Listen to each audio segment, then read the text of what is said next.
प्रयोग में छठा भाग, दुखद प्रसंग। गांधी जी अपनी आत्मकथा में लिखते हैं कि मैं कह चुका हूं कि हाई स्कूल में मेरे थोड़े ही विश्वास पात्र मित्र थे। कहा जा सकता है कि ऐसे मित्रता रखने वाले दो मित्र अलग अलग समय में रहे। एक का संबंध लंबे समय तक नहीं टिका, यद्यपि मैंने उस मित्र को छोड़ा नहीं था। मैंने दूसरों की सोहबत की थी, इसलिए पहले ने मुझे छोड़ दिया। दूसरी सोहबत को निभाने में मेरी दृष्टि सुधारक की थी। इन भाई की पहली मित्रता मेरे मझले भाई के साथ थी। वे मेरे भाई की कक्षा में थे। मैं देख सका था कि उनमें कई दोष हैं, पर मैंने उन्हें वफादार मान लिया। मेरी माताजी, मेरे जेठ भाई और मेरी धर्मपत्नी दोनों को यह सोहबत कड़वी लगती थी। पत्नी की चेतावनी को तो मैं अभिमानी पति क्यों मानने लगा। माता की आज्ञा का उल्लंघन मैं करता ही न था। बड़े भाई की बात मैं हमेशा सुनता था, पर उन्होंने यह कहकर शांत किया, उसके जो दोष आप बताते हैं उन्हें मैं जानता हूँ, उसके गुण तो आप जानते ही नहीं। वह मुझे गलत रास्ते नहीं ले जाएगा, क्योंकि उसके साथ मेरा संबंध उसे सुधारने के लिए ही है। मुझे यह विश्वास है कि अगर वह सुधर जाए तो बहुत अच्छा आदमी निकलेगा। मैं चाहता हूं कि आप मेरे विषय में निर्भय रहें। मैं नहीं मानता कि मेरी इस बात से उन्हें संतोष हुआ, पर उन्होंने मुझ पर विश्वास किया और मुझे मेरे रास्ते जाने दिया। बाद में मैं देख सका कि मेरा अनुमान ठीक नहीं था। सुधार करने के लिए भी मनुष्य को गहरे पानी में नहीं बैठना चाहिए। जिसे सुधारना है उसके साथ मित्रता तो हो ही नहीं सकती। मित्रता में अद्वैत भाव होता है। संसार में ऐसी मित्रता कदाचित ही पाई जाती है। मित्रता समान गुण वालों के बीच शोभती और निभती है। मित्र एक दूसरे को प्रभावित किए बिना रह ही नहीं सकते, अथवा मित्रता में सुधार के लिए बहुत ही कम अवकाश रहता है। मेरी राय है कि घनिष्ठ मित्रता अनिष्ट है, क्योंकि मनुष्य दोनों को जल्दी ग्रहण करता है। गुण ग्रहण करने के लिए प्रयास की आवश्यकता है। जो आत्मा की, ईश्वर की मित्रता चाहता है उसे एकांत ही रहना चाहिए, अथवा समूचे संसार के साथ मित्रता रखनी चाहिए। ऊपर का विचार योग्य हो अथवा अयोग्य, घनिष्ठ मित्रता बढ़ाने का मेरा प्रयोग निष्फल रहा। जिन दिनों में इन मित्र के संपर्क में आया, उन दिनों राजकोट में सुधार पंथ का जोर था। मुझे इन मित्रों ने बताया कि कई हिंदू शिक्षक छिपे छिपाए मांसाहार और मद्यपान करते हैं। उन्होंने राजकोट के दूसरे प्रसिद्ध गृहस्थों का भी नाम लिया। मेरे सामने हाई स्कूल में कुछ विद्यार्थियों के नाम भी आए। मुझे तो आश्चर्य भी हुआ और दुख भी। कारण पूछने पर यह दलील दी गई, हम मांसाहार नहीं करते, इसलिए प्रज्ञा के रूप में हम निर्वीर्य हैं। अंग्रेज हम पर इसलिए राज करते हैं कि वे मांसाहारी हैं। मैं कितना मजबूत हूँ और कितना दौड़ सकता हूँ, सो तो तुम जानते ही हो। इसका कारण मांसाहार ही है। मांसाहार को फोड़े नहीं होते, होने पर झट अच्छे हो जाते हैं। हमारे शिक्षक मांस खाते हैं, इतने प्रसिद्ध व्यक्ति खाते हैं, सो क्या बिना समझे खाते हैं? तुम्हें भी खाना चाहिए। खाकर देखो तो मालूम होगा कि तुम में कितनी ताकत आ जाती है। ये सब दलीलें किसी एक दिन नहीं दी गई थी। अनेकों उदाहरणों से सजाकर इस तरह की दलीलें कई बार दी गई। मेरे मछली भाई तो भ्रष्ट हो चुके थे। उन्होंने इन दलीलों की पुष्टि की अपने भाई की, और इन मित्र की तुलना में मैं तो बहुत दुबला था। उनके शरीर अधिक गठीले थे, उनका शारीरिक बल मुझसे कहीं ज्यादा था। वे हिम्मतवर थे। इन मित्र के पराक्रम मुझे मुग्ध कर देते थे। वे मनचाहा दौड़ सकते थे, उनकी गति बहुत अच्छी थी। वे खूब लंबा और ऊंचा कूद सकते थे। मार सहन करने की शक्ति भी उनमें खूब थी। अपनी इस शक्ति का प्रदर्शन भी वे मेरे सामने समय समय पर करते थे। जो शक्ति अपने में नहीं होती, उसे दूसरे में देखकर मनुष्य को आश्चर्य होता है। वैसा मुझे भी हुआ। आश्चर्य में मोह पैदा हुआ। मुझसे दौड़ने कूदने की शक्ति नहीं के बराबर थी मेरे पास। मैं सोचा करता कि मैं भी इन मित्र की तरह बलवान बन जाऊं तो कितना अच्छा हो। इसके अलावा में मैं बहुत डरपोक था। चोर, भूत, सांप आदि के डर से घिरा रहता था। ये डर मुझे खूब हैरान भी करते थे। रात कहीं अकेले जाने की हिम्मत नहीं थी। अंधेरे में तो कहीं जाता ही ना था। दिए के बिना सोना लगभग असंभव था। कहीं इधर से भूत ना आ जाए, उधर से चोर ना आ जाए और तीसरी जगह से सांप ना निकल जाए। इसलिए बत्ती की जरूरत तो रहती ही थी। पास में सोई हुई और सब कुछ सयानी बनी हुई पत्नी से भी अपने डर की बात मैं कैसे करता। मैं यह समझ चुका था कि वह मुझसे ज्यादा हिम्मत वाली है और इसलिए मैं शर्माता था। सांप आदि से डरना तो वह जानती ही न थी। अंधेरे में वह अकेली चली जाती थी। मेरे ये मित्र मेरी इन कमजोरियों को जानते थे। मुझसे कहा करते थे कि वे तो जिंदा सांपों को भी हाथ से पकड़ लेते हैं, चोर से कभी नहीं डरते, भूत को तो मानते ही नहीं है। उन्होंने मुझे जचाया कि यह सारा प्रताप मांसाहार का है। इन्हीं दिनों नर्मद का नीचे लिखा पद स्कूलों में गाया जाता था। अंग्रेजों राज्य करे, देसी रहे दवाई, देसी रहे दवाई, जोने बिना शरीर भाई, पेरो 5 हाथ पुरो पूरे 5 से। इन सब बातों का मेरे मन पर पूरा असर हुआ। मैं पिघला। मैं यह मानने लगा कि मांसाहार अच्छी चीज है, उसमें मैं बलवान और साहसी बनूंगा। समूचा देश मांसाहार करे तो अंग्रेजों को हराया जा सकता है। मांसाहार शुरू करने का दिन निश्चित हुआ। इस निश्चय, इस आरंभ का अर्थ सब पाठक समझ नहीं सकेंगे। गांधी परिवार वैष्णव संप्रदाय का है। माता पिता बहुत कट्टर वैष्णव माने जाते थे। हवेली में यानी कि वैष्णव मंदिरों में हमेशा जाते थे। कुछ मंदिर तो परिवार के ही माने जाते थे। फिर गुजरात में जैन संप्रदाय का बड़ा जोर है। उसका प्रभाव हर जगह हर काम में पाया जाता है। इसलिए मांसाहार का जैसा विरोध और तिरस्कार गुजरात में और श्रावकों तथा वैष्णवों में माना जाता है, वैसा हिंदुस्तान में या सारी दुनिया में और कहीं नहीं पाया जाता है। ये मेरे संस्कार थे। मैं माता पिता का परम भक्त था। मैं मानता था कि वे मेरे मांसाहार की बात जानेंगे तो बिना मौत के उनकी तत्काल मृत्यु हो जाएगी। जाने अनजाने मैं सत्य का सेवक तो था ही। मैं ऐसा नहीं कह सकता कि उस समय मुझे यह ज्ञान न था कि मांसाहार करने में मेरे माता पिता को धोखा देना होगा। ऐसे हालात में मांसाहार करने का मेरा निश्चय मेरे लिए बहुत गंभीर और भयंकर बात थी।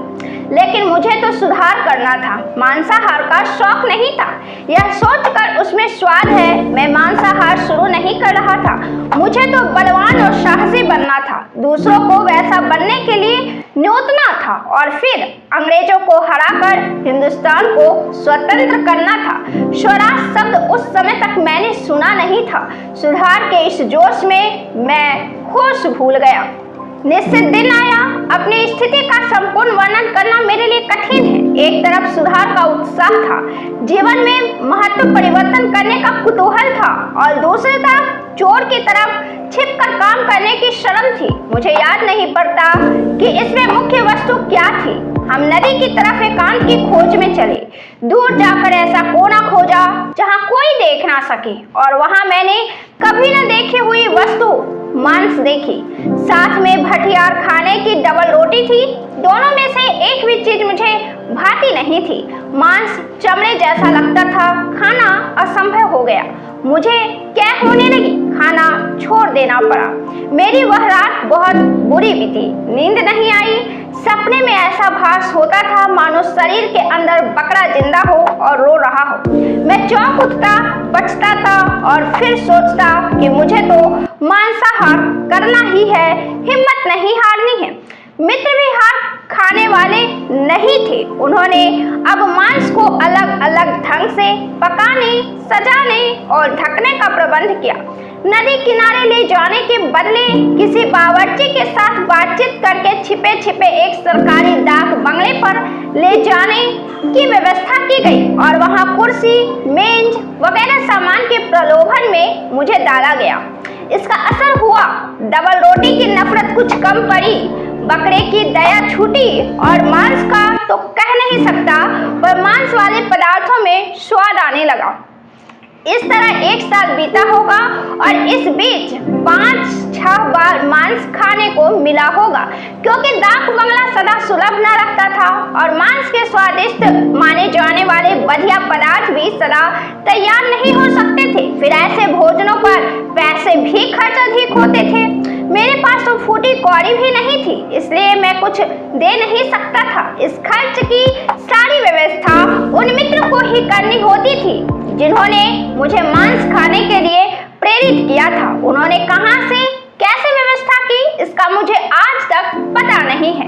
उनका इरादा तो मुझे मांस की आदत लगा देने का, भ्रष्ट करने का था, इसलिए पैसा वे अपने पास से खर्च करते थे। पर उनके पास भी कोई अखूट खजाना तो नहीं था, इसलिए ऐसी दावतें कभी कभी ही हो सकती थी। जब जब ऐसा भोजन मिलता तब तब घर पर तो भोजन हो ही नहीं सकता।